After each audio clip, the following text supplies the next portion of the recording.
Hola, bienvenidos a COVID-19, la semana en América. Soy Santiago López González. Este es el espacio de France 24 en el que hacemos un resumen de las noticias más destacadas relacionadas con la pandemia del COVID-19 en nuestro continente. A continuación les presento el sumario de temas que tenemos para el programa de hoy. Uno de los mandatarios que más minimizó el peligro y el avance del COVID-19 ha sido diagnosticado con este coronavirus. Donald Trump, el presidente de Estados Unidos, y su esposa Melania están aislados y recibiendo también tratamiento para combatir esta enfermedad. Tenemos los detalles. Y la reapertura económica avanza en América Latina, pero no de manera uniforme. Varias regiones del sur de Chile y del norte de Brasil han tenido que retomar el confinamiento y algunas restricciones porque siguen aumentando los casos. Mientras que en Perú hay una drástica caída en el número de contagios. Vamos a ver qué es lo que está sucediendo en ese país andino. Y semanas atrás reportábamos el buen manejo de varios países en el Caribe a la hora de hacer frente a la situación de la pandemia del COVID-19. Ahora todo ha cambiado. Ahora la situación es preocupante en algunos de estos territorios. El rápido avance del virus y los pequeños sistemas de salud están empezando a preocupar en archipiélagos como Bahamas y Trinidad y Tobago. Veremos las cifras y conoceremos cómo es la situación. Pues vamos a comenzar entonces en el extremo norte de nuestro continente. Vamos a dar una mirada rápida a cómo está la situación allí. El primer ministro de Canadá, Justin Trudeau, indicó varios días atrás que la segunda ola de contagio ya estaba teniendo lugar en ese país. Canadá ya registra más de 164,000 casos confirmados. El premier canadiense indicó que el 12 de octubre, que es el Día de Acción de Gracias canadiense, podría no ser celebrado como lo indica la tradición. De otra parte, México ya superó los 700,000 casos. Este país también cumplió 7 meses de haber diagnosticado el primer caso de COVID-19 y ahora avanza en su reapertura con algunas zonas que todavía se mantienen en máxima alerta por el alto número de casos. En Estados Unidos, donde hay más de 7.3 millones de casos confirmados, los estados de California, Texas, Florida, Illinois, Wisconsin y Carolina del Norte son los más afectados. Ya lo decíamos en el avance del sumario. El presidente de este país, Donald Trump, el más incrédulo en torno a la pandemia, y su esposa Melania Trump fueron diagnosticados con COVID-19. Vamos entonces a la ciudad de Washington. Allí se encuentra Diana Castañeda, la corresponsal de France 24 en la capital estadounidense. Hola Diana, ¿y cuál es el último reporte sobre la salud del presidente Donald Trump y de su esposa Melania? Hola Santiago, pues el presidente se encuentra en el hospital Walter Reed, en donde será atendido por los médicos por los síntomas que ha registrado por coronavirus y de manera preventiva. Se encuentra en la suite presidencial y los síntomas que ha registrado hasta el momento son fatiga y también molestia en la garganta, al igual que su esposa. Sin embargo, antes de ir al hospital, tuiteó un video asegurando que se encontraba optimista y que agradecía el apoyo de toda la gente que ha expresado su solidaridad. También se sabe que está siendo sometido a un tratamiento experimental que no ha sido hasta el momento certificado por la FDA. También se le está suministrando, según lo dijo la Casa Blanca y su médico personal, vitamina D, zinc y aspirina. El presidente ha iniciado esta cuarentena, pero no se sabe si estará durante 2 semanas por completo en el hospital o si después será trasladado a otro lugar. Diana, ¿qué se sabe de Joe Biden y de su esposa que esta semana estuvieron en un debate con el presidente Donald Trump, un debate que tuvo todos los cuidados de bioseguridad, pero que también a lo largo de la semana estuvieron en encuentros con en diferentes partes del país con sus seguidores? ¿Qué se sabe de la salud del candidato demócrata? Así es, inmediatamente se conoció la noticia de que el presidente había dado positivo y la primera dama por coronavirus. El presidente decidió que muchos miembros de su familia se sometieran a esta prueba, pero también el candidato, su contrincante demócrata a la presidencia, Joe Biden, se realizó la prueba el día de hoy, que dio negativo, al igual que su esposa, después de que esta semana estuviera participando en un debate junto al presidente. También el vicepresidente Pence se realizó la prueba, salió negativo, al igual que su esposa, y en el caso de la familia del presidente, su hijo menor dio negativo y su hija Ivanka Trump, al igual que su esposo, también dieron negativo. Se sabe que el presidente pudo haber sido contagiado por coronavirus por su asistente, Hikes, o también por la encargada del Comité Nacional Republicano, que también dio positivo y estuvieron en contacto con el mandatario. También el presidente estuvo justo ayer en un evento donde estuvo en contacto con decenas de personas, en un evento para recaudar fondos, y las autoridades de New Jersey, en donde se encontraba el presidente, están tratando de contactar a las personas que estuvieron en este lugar para que se hagan la prueba.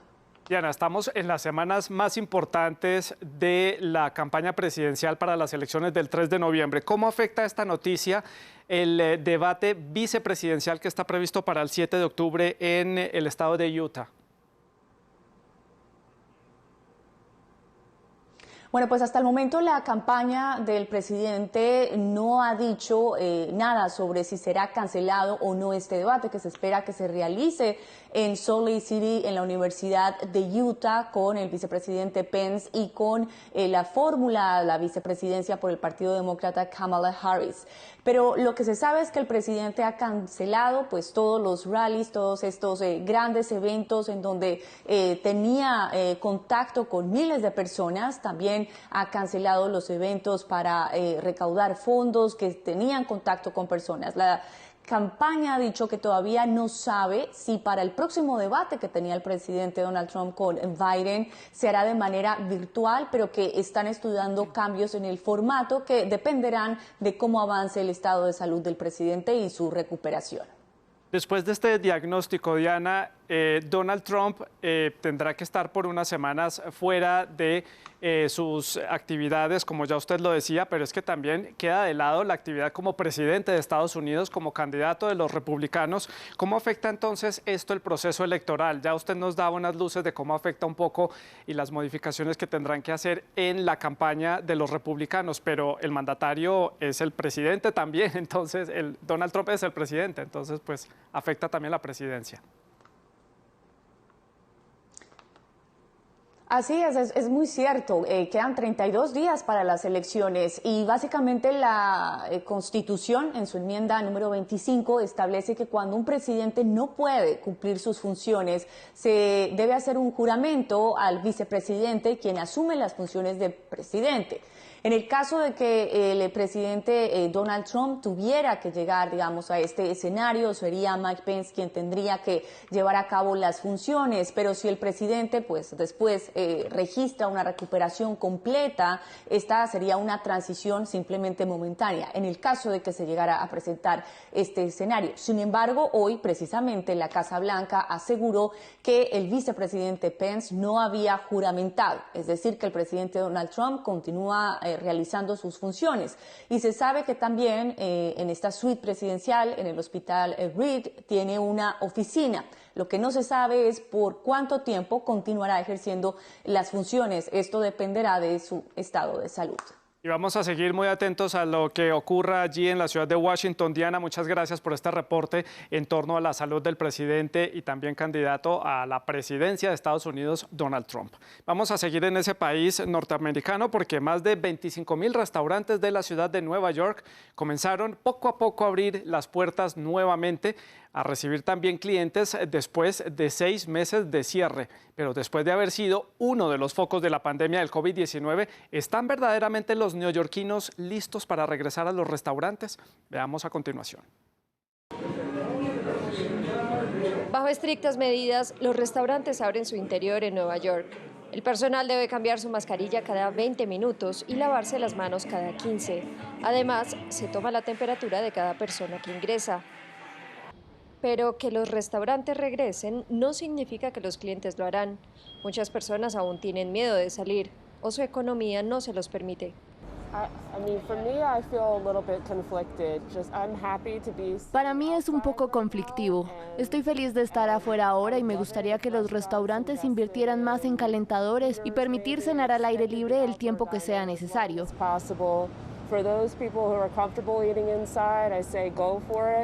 Para quienes están cómodos comiendo adentro, que lo hagan. Pero para mí la prioridad es tener a mis hijos en la escuela. Para mí, reabrir la escuela es más importante que comer en el interior de un restaurante. Si Nueva York fuera un país, sería el séptimo con más muertes por COVID-19 en el mundo, con 33.153 fallecimientos. En marzo, los hospitales y morgues de la Gran Manzana colapsaron. Los restaurantes ya habían abierto sus terrazas en junio, mientras que los museos, que comenzaron a recibir visitantes en agosto, también abrieron con un aforo del 25%.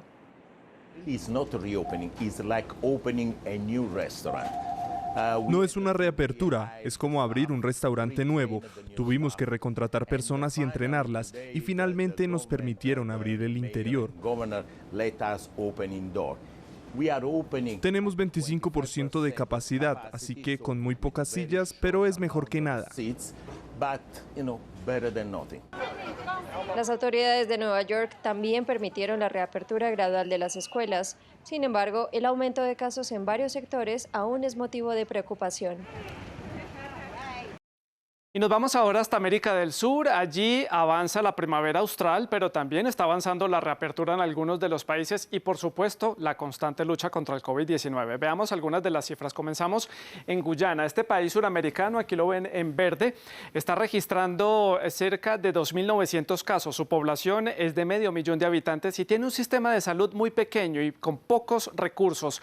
La alerta está ante los pocos respiradores artificiales que además están todos concentrados en Georgetown, que es la capital. No muy lejos de allí, en Surinam, también en la parte del norte de Sudamérica, es este país en un color un poco más anaranjado. Allí se contabilizan 4.800 casos. Al igual que Guyana, la concentración de la atención hospitalaria de alto nivel está en Paramaribo, que es la capital. Y se estima que los números de casos en las zonas rurales, que la mayoría de ellas son selváticas, son mayores de las que cuenta el gobierno. El departamento de ultramar francés de la Guyana francesa tiene más de 9.900 casos registrados hasta ahora. Al ser un exclave de la Unión Europea, mantiene sus fronteras cerradas para los habitantes de otros países de Sudamérica. Y un poco más lejos de allí, un poco más al sur, Argentina es un país con una de las cuarentenas más largas del mundo. Cierra esta semana con más de 765.000 casos registrados. Vamos a seguir en Sudamérica porque el estado y la ciudad de Río de Janeiro en Brasil son precisamente los que están registrando la mayor cantidad de muertes y ya llevan cerca de 4 meses con un precipitado proceso de desescalamiento de las medidas instauradas y también de una apertura económica y social. Valeria Zacone, nuestra corresponsal en Río de Janeiro, nos cuenta cómo está la situación allí. Desde el 1 de octubre reabren en Río de Janeiro los teatros y los cines, eso sí, con algunas limitaciones, aforo limitado al 50%, mascarilla obligatoria, siempre el hidrogel para desinfectar las manos y dentro de la sala 1,5 metros de distancia entre las personas para reducir el riesgo de contagio. También pueden abrir las salas de conciertos, es decir, los espectáculos están permitidos, pero no las rodas de samba, que son los tradicionales conciertos que suelen abarrotar las calles de toda la ciudad con la alegría típica de esta música.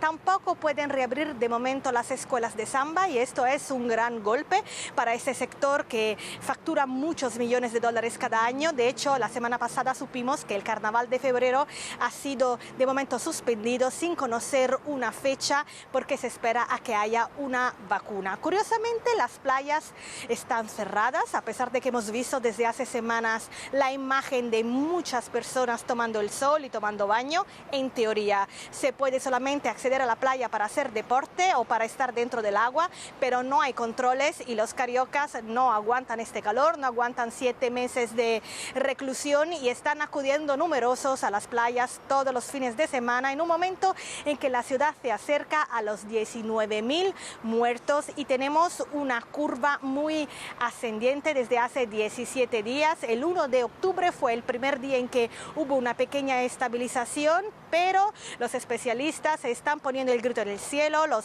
hospitales comienzan a estar llenos, en algunos casos hasta el 90% de las camas hospitalarias están llenos y los epidemiologistas dicen que sería lo ideal dar una marcha atrás en esta reapertura, pero estamos en un periodo electoral y el alcalde de Río de Janeiro, Marcelo Crivella, está aspirando a la reelección y no quiere tomar ninguna iniciativa que sea impopular. En el otro extremo del país, en Manaus, tenemos una situación bien diferente, porque es verdad que están aumentando los casos, un 30% de repuntes, 4.000 muertos desde el principio de la pandemia, pero el alcalde está pensando en imponer un lockdown estricto de 2 semanas, precisamente para evitar aquellas escenas que vimos al principio de la pandemia, con un colapso de los hospitales y lamentablemente fosas comunes en los cementerios. Ya lo estaba mencionando Valeria desde Río de Janeiro. La ciudad de Manaus, que es la ciudad más importante en el Amazonas brasileño, vuelve a ser noticia por los rebrotes y por el inminente cierre de la actividad comercial y la vida social por la cantidad de casos que están teniendo lugar allí. ¿Qué fue lo que sucedió? Se los explicamos en el siguiente reportaje. La desescalada iba progresando. Incluso se ha afirmado que podría ser uno de los primeros lugares del planeta en alcanzar la inmunidad de rebaño. Pero el resurgimiento de los casos de COVID-19 en Manaus, la ciudad más grande del Amazonas brasileño, ha puesto en alerta a las autoridades. Un análisis internacional liderado por investigadores de la Universidad de Sao Paulo indica que entre el 44 y el 66% de la población contrajo el virus entre mediados de mayo y agosto. La cantidad de pacientes colapsó el sistema hospitalario y los cementerios no daban abasto. Sin embargo, con el pasar de las semanas, las muertes disminuyeron. De 60 decesos diarios en abril, pasaron a solo 2 o 3 al final de agosto, y la situación se fue normalizando de a pocos. No obstante, los números han vuelto a aumentar.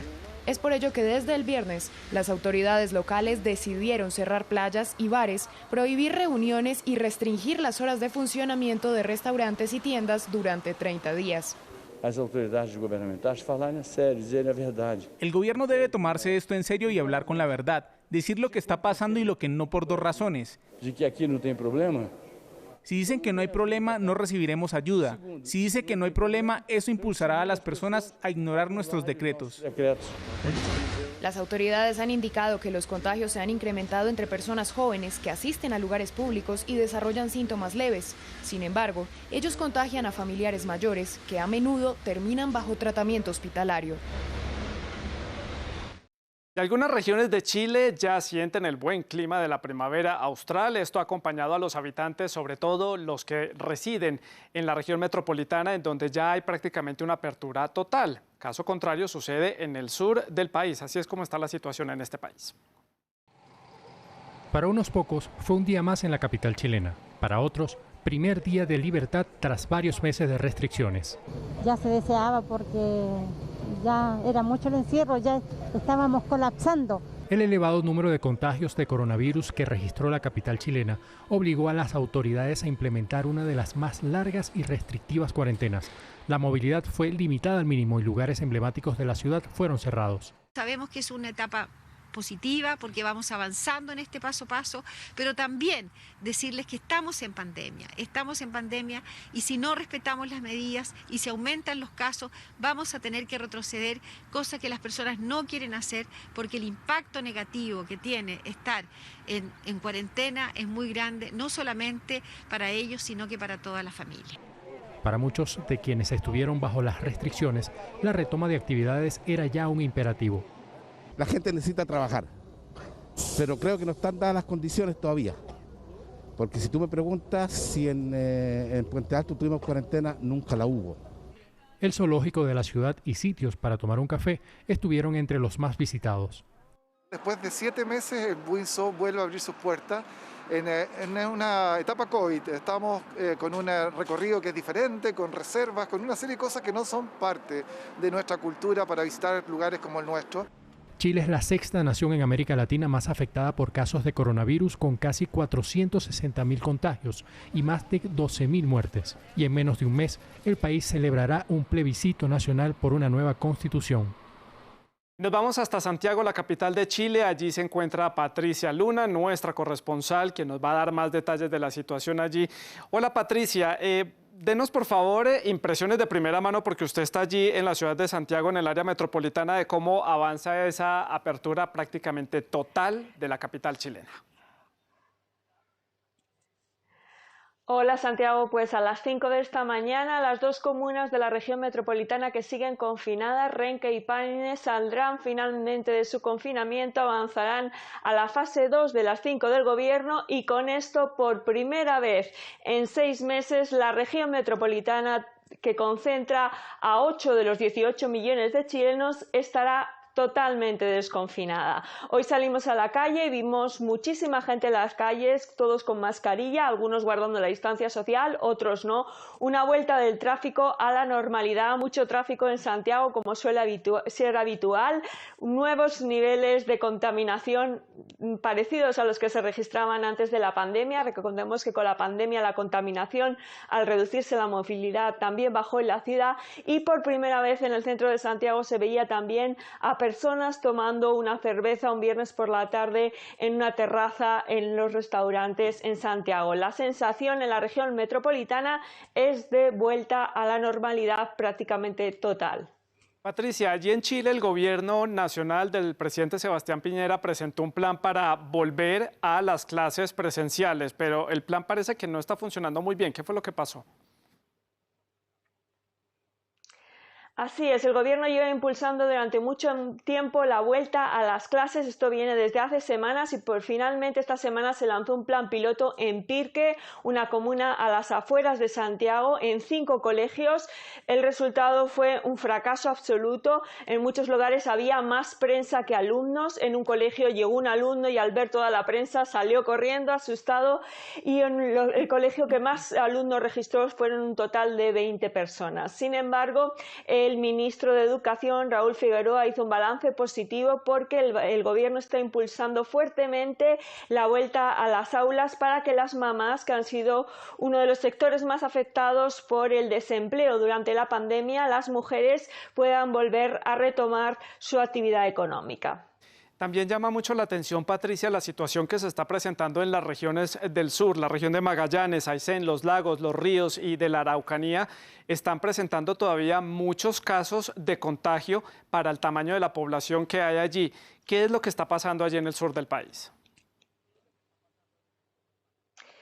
Así es, Santiago. En el norte se vive una realidad de desconfinamiento similar a la de otros países de América Latina y en el sur vivimos un segundo brote una segunda ola de la pandemia al mismo nivel que en Europa. Hay que recordar que en Chile el primer lugar donde se vivió una alza de casos de COVID muy importante en abril fue precisamente la región de Magallanes, en la puerta a la Patagonia y la puerta a la Antártica, y si en ese momento en abril se registraban 50 casos al día, hoy estamos en 282. Las cifras son realmente alarmantes. La tasa de positividad es del 33% frente al 6,54% a nivel nacional, y esto se debe, según muchos expertos epidemiólogos, no a una suspensión de las medidas, no a una puesta en pausa de las medidas de seguridad, sino a una suspensión de las mismas que habría llevado a esta nueva ola de contagios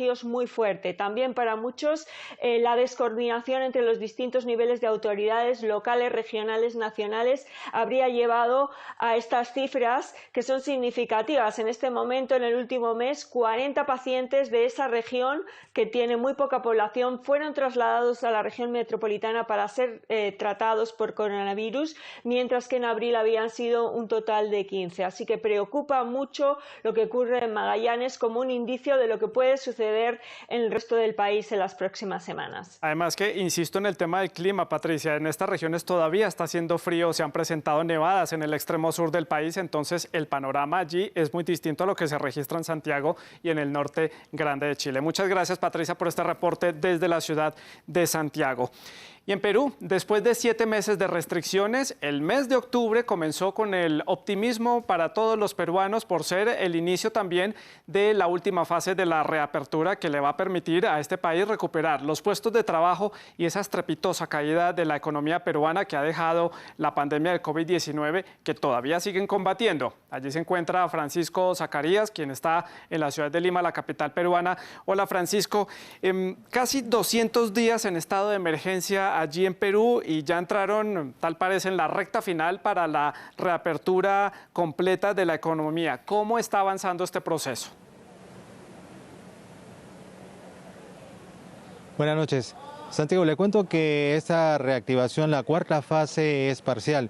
En el sector comercio se ha incrementado el aforo en las tiendas del 40 al 50% y en el caso de los restaurantes del 50 al 60%. No están permitidos la apertura de bares, discotecas ni cines. Por otro lado, se ha autorizado que los museos y los lugares arqueológicos comiencen a operar a partir del 15 de octubre. En el sector transporte se ha habilitado el funcionamiento de los ferrocarriles y también se ha permitido que los vuelos internacionales comiencen a operar a partir del próximo lunes. Precisamente Perú va a abrir sus cielos a 7 países. Ellos son Colombia, Ecuador, Panamá, Paraguay, Uruguay, Bolivia y Chile. Pero las actividades son limitadas en el sector turismo. Solo se ha permitido que las agencias de viaje comiencen a operar y que se realicen traslados a algunos lugares.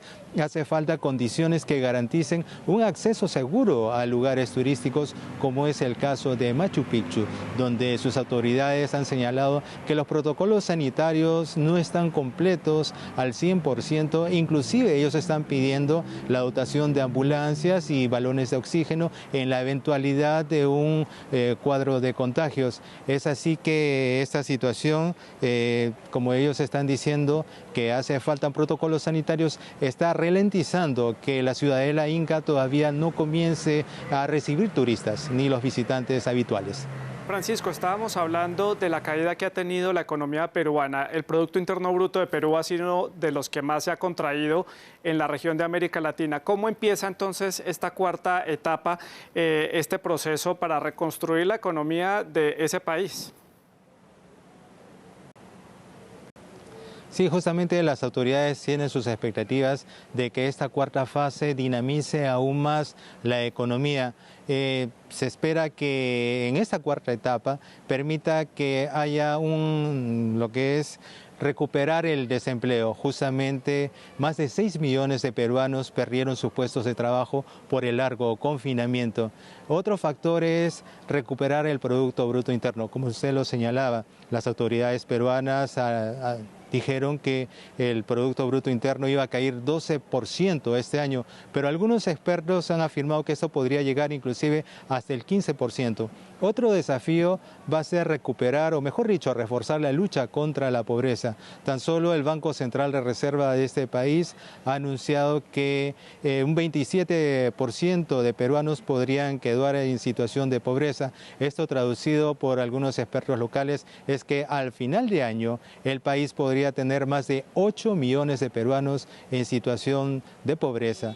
Pero el desafío más importante, como señalan algunos analistas, es que va a ser que esta cuarta etapa no pueda convertirse en un probable foco de contagios del nuevo coronavirus. Vamos a ver si todos los peruanos, las empresas, los trabajadores y la comunidad pueden cumplir los protocolos preventivos que se está preveyendo desde el sector salud. Un gran desafío que tiene Perú por delante, no solamente Perú, la mayoría de los países del mundo tienen esta misma situación. Hablemos de las cifras para el cierre de esta semana, Francisco. Ya llegan a 800.000 o un poco más de 800.000 casos confirmados. Más de 32.000 fallecidos, que es una cifra lamentable, pero la tasa de contagio parece que está empezando a retroceder. Ha tenido una caída cercana al 13%, según indican algunos medios peruanos. ¿Qué dicen allí? Sí, justamente las últimas estadísticas del Ministerio de Salud señalan que del 30 de septiembre al 1 de octubre se han registrado 3.468 casos y 72 fallecidos. Las autoridades sanitarias señalan que en septiembre existe un descenso en el registro semanal en comparación al mes de agosto, pero algunos expertos afirman que este descenso no es definitivo y también sostienen que ha habido un descenso en las pruebas de descarte del coronavirus. Esto podría, digamos, ser entendido también como que se está reduciendo la pandemia, la propagación de contagios, pero previamente a esta situación las autoridades, mejor dicho, los voceros del sector salud advirtieron que en las próximas semanas Perú podría presentarse una segunda ola de contagios del COVID-19. Ante esta situación, la Defensoría del Pueblo le ha exigido al gobierno peruano que implemente un plan de contingencia y que este sea conocido por toda la población. Francisco, muchas gracias por este completo reporte desde la ciudad de Lima. La economía argentina ya estaba en una situación muy crítica cuando comenzó la pandemia. No ha ayudado que este país tenga una de las cuarentenas más largas del mundo y que esto ha afectado, por supuesto, los puestos de trabajo, el comercio y los ingresos de los argentinos. Esto ha llevado a un aumento en los índices de pobreza que ya llegan al 40%. Veamos. Con una economía en recesión desde hace 2 años, la pandemia llegó a Argentina como otro golpe más. Con una cuarentena que se decretó en marzo y ha empezado a flexibilizarse desde mayo, la pobreza se muestra como un indicador al alza en medio de este panorama. Según el Instituto Nacional de Estadística, la pobreza alcanzó en el primer semestre del año el 40,9% de la población, un repunte de más de 5 puntos sobre el final de año. Pero según unas estimaciones anticipadas de la Universidad Católica de Argentina, hasta junio la pobreza era de entre el 46% y el 47%. El shock ha sido en la estructura productiva, en la estructura de creación de empleo, en el cuenta propia, incluso informal. Bueno, entonces, mayor pobreza general, todos somos un poco más pobres, ya lo éramos a fines del año pasado, ahora aún más, con mayor desigualdad. Durante la cuarentena en Argentina se han destruido 3,5 millones de puestos de trabajo, la mayoría informales, como el de Guillermo, quien se gana la vida como vendedor ambulante en eventos deportivos. Sobreviví por la familia que me apoyaba, pero la apoyaba también económicamente, porque no tenía ninguna posibilidad de hacer nada. No había ningún evento como para salir a vender, ni trabajo como para hacer. El gobierno ha dado subsidios de unos $125 mensuales a 9 millones de personas y también promueve los comedores populares. De acuerdo con las cifras oficiales, más de la mitad de los niños son pobres y en el segundo trimestre del año la caída del Producto Interior Bruto fue de un 19,1%. Es el peor dato de este tipo desde que se realiza el registro, incluso superando el del primer trimestre del 2002, que fue del 16,3% en medio de la crisis del Corralito. Vamos ahora a la región de América Central y del Caribe. Comenzamos en Guatemala. Allí el gobierno puso en marcha unas nuevas medidas que esta semana le permiten la reapertura de los teatros, los cines, bares, pero con limitaciones. El avance de la reapertura animó a migrantes hondureños a retomar sus caravanas en un intento por llegar a Estados Unidos. Muchos han cruzado la frontera de manera ilegal hacia Guatemala. En Cuba fue levantada la medida de toque de queda que fue impuesta en la capital, en la ciudad de La Habana, que fue impuesta el pasado 1 de septiembre. Aún así, la ciudad seguirá con un acceso restringido desde y hacia las provincias cubanas. No muy lejos de allí, en Bahamas, alcanzaron los 4.200 casos. La mayoría están concentrados en la isla Gran Bahama, Ábaco y Nueva Providencia. El gobierno ha sido fuertemente criticado por la precipitada apertura del archipiélago el 1 de julio, que habría sido el origen de este rebrote que están viviendo ahora. Un poco más al sur, en Trinidad y Tobago, allí superaron los 4.600 casos y contabilizaron 2 muertes en un periodo de 24 horas, lo que puso en alerta a las autoridades. Este archipiélago tiene una leve apertura social, pero sus fronteras siguen cerradas para los extranjeros. En nuestra sección en redes veamos otras noticias que también fueron destacadas a lo largo de esta semana. Llegó a Venezuela el primer lote de la vacuna Sputnik V de fabricación rusa. Venezuela se convierte así en el primer país de Occidente en recibir el lote de esta vacuna para ensayos de la fase 3. 2.000 personas en la ciudad de Caracas están incluidas para este ensayo clínico. Y el ex primer ministro de Portugal y expresidente de la Comisión Europea, José Manuel Durão Barroso, fue nombrado presidente de la Alianza Global para las Vacunas, un cargo que no tiene remuneración económica y que jugará un papel clave en la distribución de las vacunas contra el COVID-19 una vez sean desarrolladas. Es todo por el momento en este resumen de COVID-19 la semana en América. Nos volvemos a encontrar la próxima semana. Siga con la programación de France 24.